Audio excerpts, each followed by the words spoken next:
All right, so today you might be excited. We're actually not doing any calculus. We're going to be using these exponential models to solve problems. A lot of this you already saw in pre-calc, so hopefully it's a nice, easy review day for you. First thing, reminding you of those interest formulas. So when we compounded interest continuously, we use that PERT formula. A is the amount after time.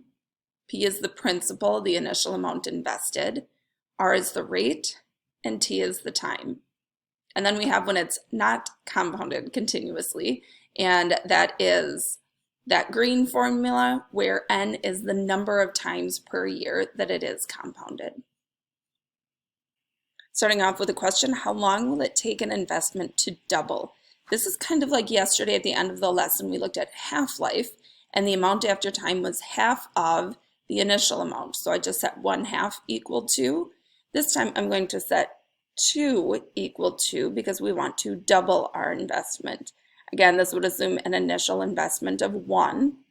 We're talking about compounded monthly, so we're using that second formula, and that is 1 plus the rate as a decimal, so 0.07, divided by the number of times it's compounded per year, so monthly would be 12 times a year, to the n, or number of times it's compounded, t power. Because the variable is in the exponent, we will use logs to solve for this. So I'm going to take the natural log of both sides. That 1 doesn't matter, so I'm going to pretend it's not even there. And I'll have the natural log of that 1 plus 0.07 over 12 to the 12t power. Now what's nice about using logs is that property of logs that says we can take the exponent and make it a coefficient. So this becomes 12t times the natural log of all of that.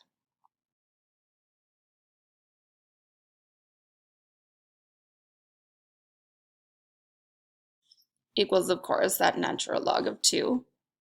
And then what we need to do to solve for t is being multiplied by 12 and multiplied by that natural log. So to cancel those multiplications, we're going to divide both sides by everything that's not t. So 12 times the natural log of that 1 plus 0.07 over 12.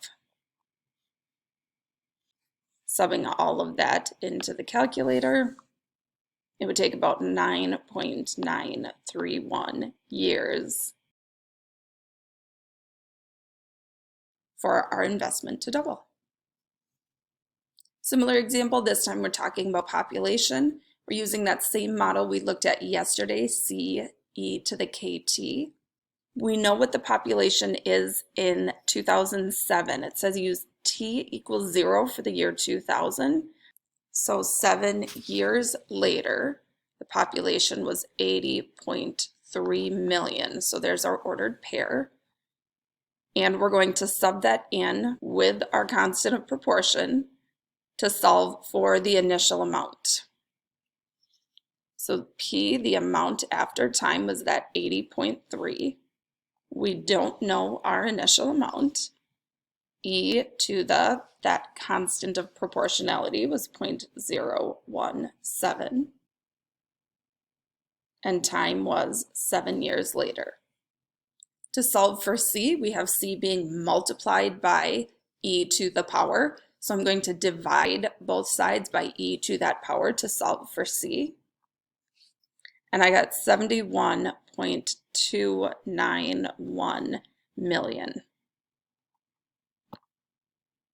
So according to our model, the population of Egypt in the year 2000, which we're calling our initial amount, was 71.291 million.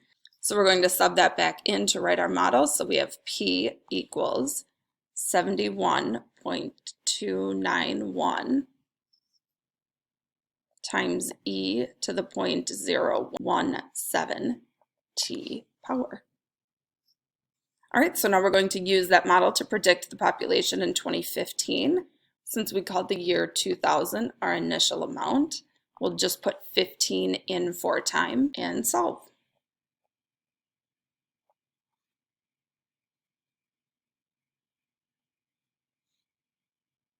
and I got about 91.998 million.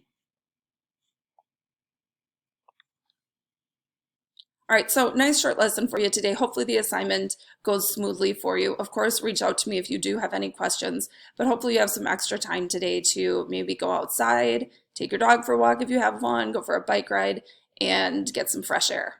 Well, talk to you later.